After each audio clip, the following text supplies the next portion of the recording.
wala naman daw hong problema yung namaril na pulis at saka kaibigan niya pa yung nabaril niya. Asawa daw ho yata itong pulis na namaril, asawa niya pulis din. Maganda daw ang track record. So, ano pa kwento ron, General?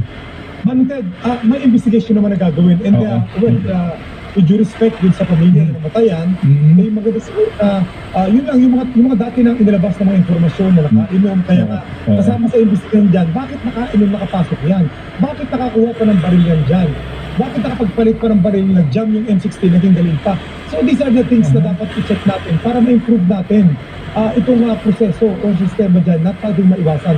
As to the mental health o yung kanyang status, syempre, hindi natin masabi kung ano tumatakbo sa isipan ng mga yan. But, sinasabi ko nga, kahit pasabihin may galit yan, nakainom yan, pero hindi dapat yan mag-aabok, di ba?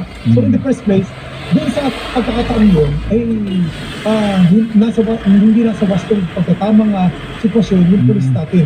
At yun ang gusto natin maiwasan na hindi pa tumating sa ganyung mga pagkakataon. Sir, ang baril na ginamit niya, armory ng NPD, nang galing? Yes, tama po doon, yung mga baril, base sa unang pag-uulat. At maganda nga dyan, lahat po naman po ay i-investigahan, magalas tayo ng susundo, as soon as tapos na. Ang habol naman natin dito, tingnan natin monitor, kung may lapses, parang approve. Kung may mga lapses doon na tingin natin, dapat managot, dapat managot. Opo. Meron pa gusto dyan yan? Dapat po sa mga itong armory? Tama po, meron dapat po yun. Isa yun sa mga chinecheck natin. Monitor, ang ating pong SOP, yung mga short firearms, individually issued dyan. At yan ay pwedeng dalhin natin. Opo. Pero po yung mga long firearms, hindi namin po encourage na yan ay dinadala kasi nga halbot, di ba? Opo. Areas po na Mainit sa makayan. Kaya lagi yun sa i-review natin kung bakit nakakuha siya ng mahabang baril nito. Tignan po natin kung meron kababayaan doon po sa mga nababatay dyan. Okay, yung pong bata ho naman, sinasabi ni Lord Dad, itong si Maglinte dyan sa Laguna. Ano na ho ang pinakahuling balitaan ninyo kung tinanggap sa inyong mga investigador? Well, yung pong ating meron May minor de edad naman. May minor de edad, pinarel. Dahil may alegasyon at siya ay talagang napag-usapan ng lahat. Alam naman, Ted, gusto ko sabihin na kami rin gusto namin malaman ang katotohanan. In fact, nakita nyo naman, hindi namin ito tolerate yung pagkakasala. Pero may due process pa rin.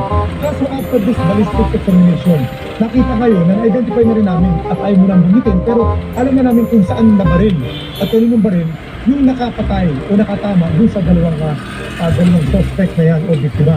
And then, alam din naman natin, nagpasok sa parapintis din itong dalawang biktima. The point is, initially, wala nakita ibang mga markings sa katawan. Meron posas, sa next na yung gawin na nakaposas, pati yung mga tama ng baril.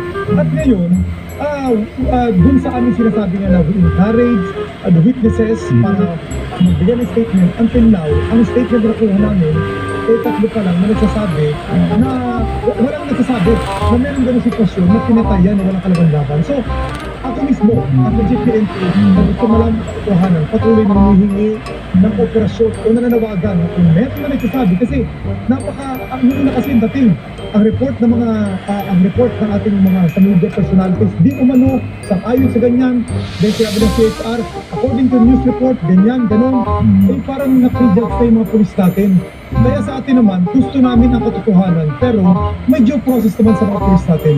Pero ganun pa man, under administrative investigation na itong mga polis na ito, at the same time, kasi ang dating ho talaga sa kanila, kahit na po ang haba ng ating pagkanagan, bibigyan nyo ng baril yung civilian Hindi po na Hindi po. Bakit paano kaya yun? Kasi yun ang magandang may sabi sa lahat. Hindi po namin bigyan ng baril.